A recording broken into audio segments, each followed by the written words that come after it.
aconteceu na administração Clinton um fenómeno mortal para a sociedade ocidental, americana e europeia, que foi no momento em que o Clinton permitiu o que jamais o Roosevelt permitiu ao Rockefeller, que é a ligação entre a banca de investimentos e a banca comercial.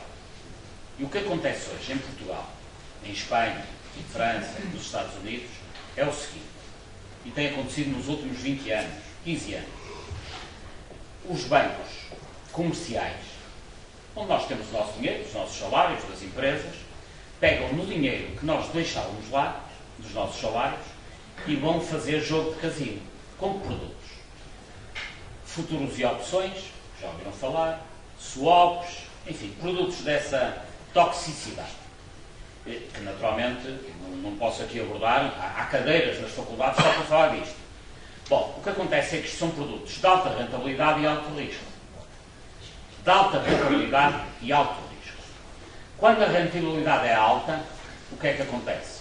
Eles distribuem os lucros pelos acionistas dos bancos. Quando o risco, que é alto, se concretiza e o dinheiro desaparece, então desapareceu o dinheiro dos depositantes. Não foi o dinheiro deles. Então os bancos estão sem dinheiro. E como é que resolvem este problema? Indo pedir dinheiro aos Estados, que normalmente os financiam através de que mecanismo? Os juros da dívida pública.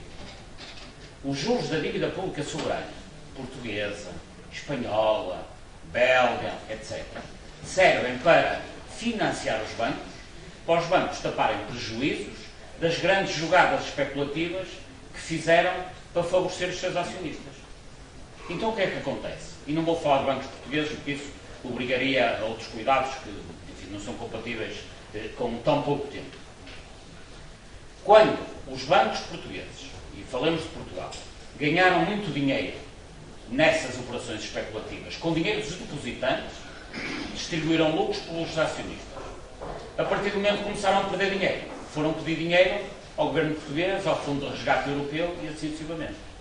E, portanto, nesta lógica, em que os bancos conseguem fazer este tipo de negócios, portanto, alta rentabilidade para eles, o risco todo para os Estados e para os povos, naturalmente, cria-se uma situação em que desaparece dinheiro. Como os governos habitualmente estão ao serviço dos bancos, mais mecanismos arranjam para financiar a própria banca. E este é um problema gravíssimo. O que é que isto tem a ver com o Sr. Juncker? Tem a ver com o Sr. Juncker e outros têm sido os principais atores, os principais defensores deste tipo de política.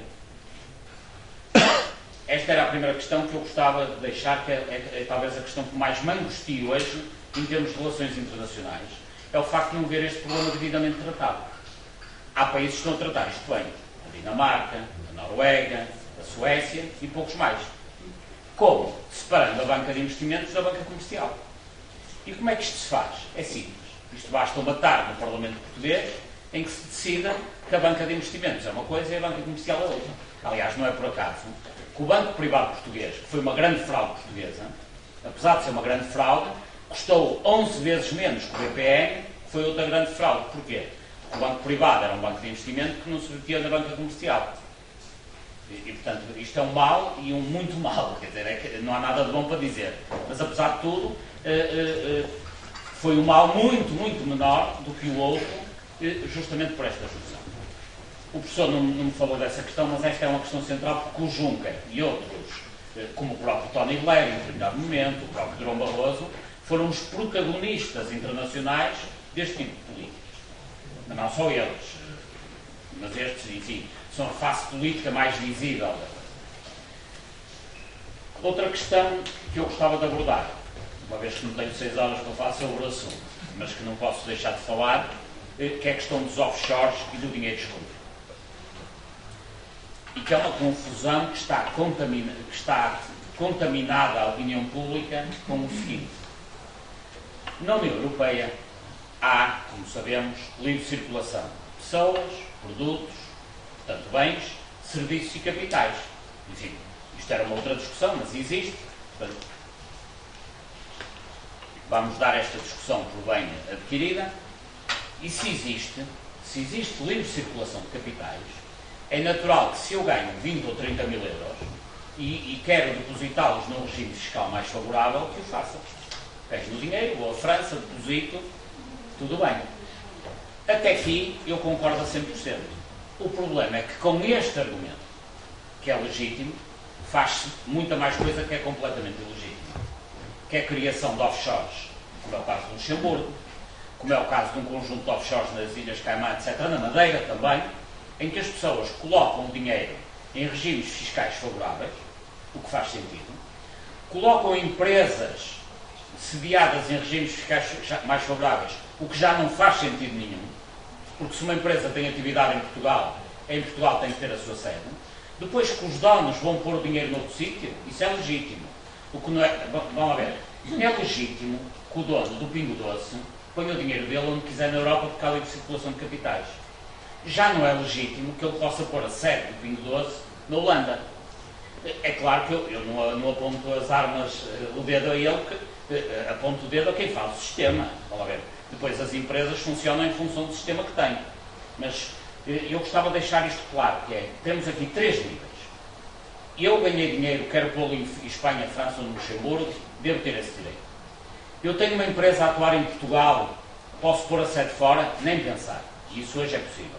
Agora, o que nem pensar é poder fazê-lo de forma secreta. É que as pessoas não só podem pôr a sede das empresas na Holanda, no Luxemburgo, etc., como podem pôr o dinheiro no Luxemburgo através do segredo bancário. E é evidente que depois do segredo, sabem o que é que vem atrás do segredo? Todos os esquemas de corrupção, branqueamento de capitais, tráfico de armas, tráfico de droga. Os piores negócios são obviamente secretos e geram muito dinheiro. Então o dinheiro gerado por negócios secretos e corruptos e de branqueamento de capitais vai para onde? Para esses sítios. Portanto, eu dividiria isto em 3 questões que para mim são claras e infelizmente são muito pouco claras para a maioria das pessoas, obviamente, que não têm que conhecer esta matéria, mas os próprios governos não clarificam isto. O argumento de que na Europa as pessoas podem transpor capitais quando quiserem, 100% de acordo, livremente. Tem é que ser às claras e tem que ser o dinheiro dos particulares. As empresas não se podem transferir, do meu ponto de vista, para as áreas onde não tenham atividade e muito menos pode ser haver segredo bancário. Portanto, isto resolve-se em Portugal de uma maneira muito simples, que é, não pode haver dinheiro transferido para locais onde haja segredo bancário. O que quer dizer que depois, se o cidadão A, B, eu, o professor, ou seja quem for, quiser levar 30 mil euros para o Luxemburgo, depois faz favor. Agora não podem fazer lá de escondidas. Pôr uma sede de uma empresa que atua no Porto, no Luxemburgo, nem pensar nisso. Tudo às escondidas. Isso incorreto, nem pensar. E, portanto, isto, no fundo, há aqui uma discussão muito contaminada.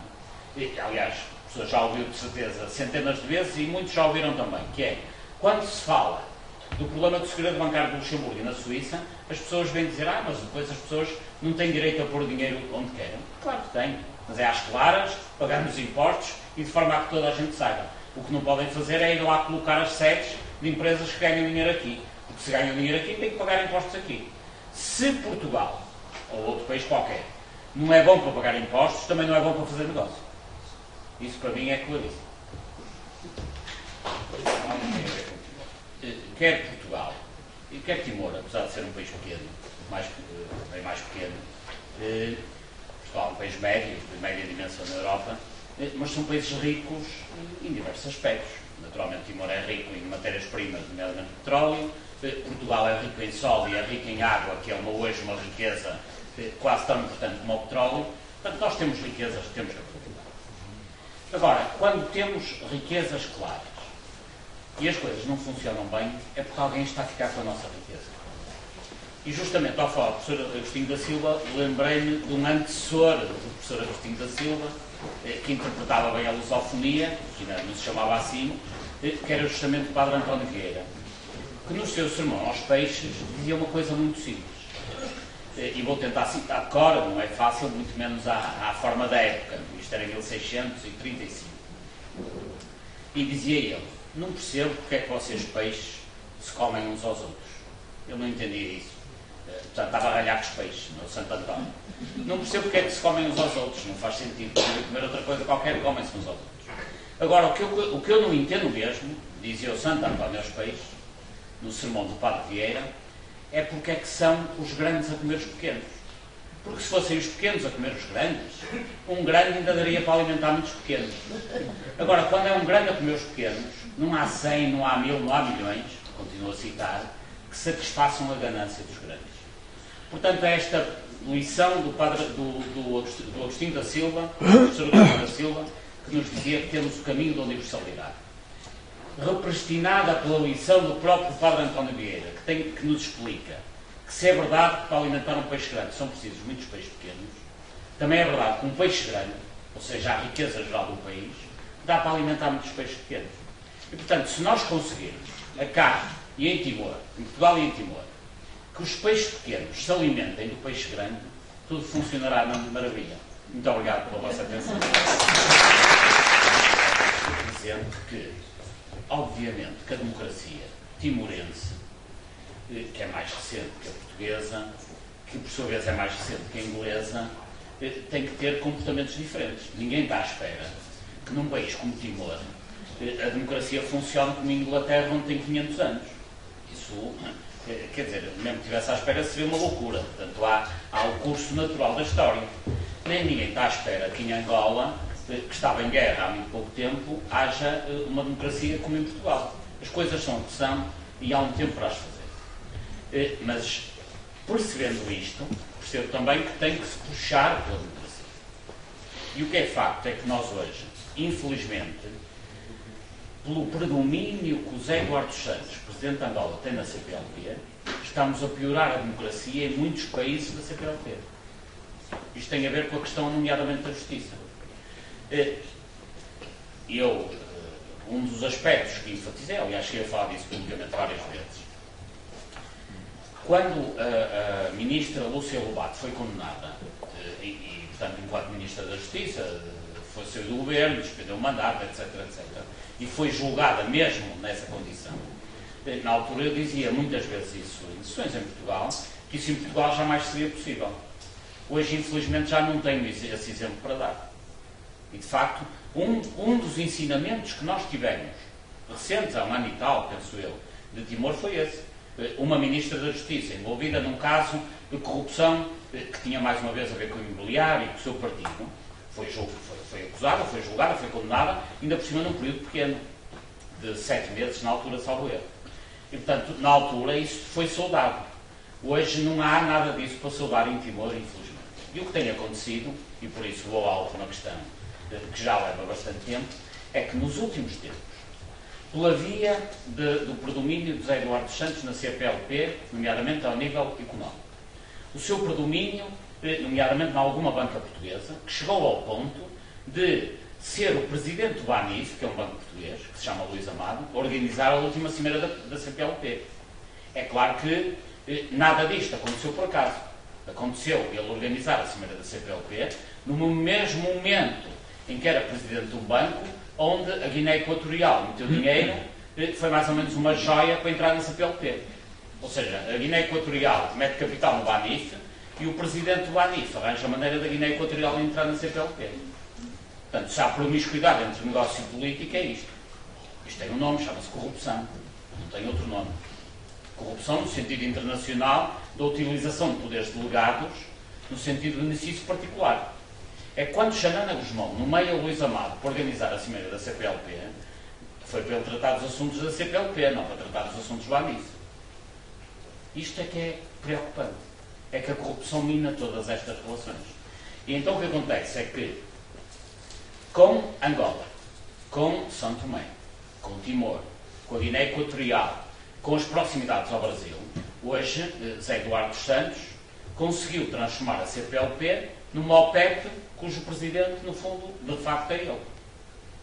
E o Xanana Guzmão está, no fundo, a fazer algum, como é que é dizer, favor a uma estratégia petrolífera de José Eduardo dos Santos. Naturalmente, tudo o resto são fenómenos que têm a ver com isto. É por isso que eu digo que todas as questões que foram levantadas têm a ver com a CPLP e com o predomínio do petróleo hoje na CPLP. A CPLP hoje não é uma comunidade de povos, é uma comunidade de negócios de petróleo. E essa é que é a grande preocupação que eu hoje tenho relativamente à CPLP, e todos os outros fenómenos são todos conexos. É claro que não está tudo diretamente relacionado, mas direta ou indiretamente tudo isto tem a ver Hoje José Eduardo Santos, via CPLP, controla 40% do petróleo mundial. Naturalmente que isto depois traz consequências a nível geoestratégico. Os próprios sócios chineses dos angolanos já estão impedidos de entrar nos Estados Unidos.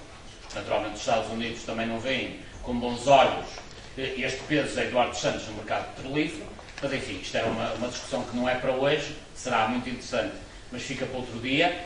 Mas para não querer fugir às perguntas, longe disso, a questão última que me foi colocada, que é a CPLP sempre foi uma fraca comunidade de países, sem meios, sem recursos, nada fez.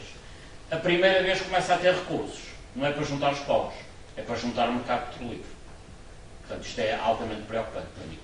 Muito obrigado a todos.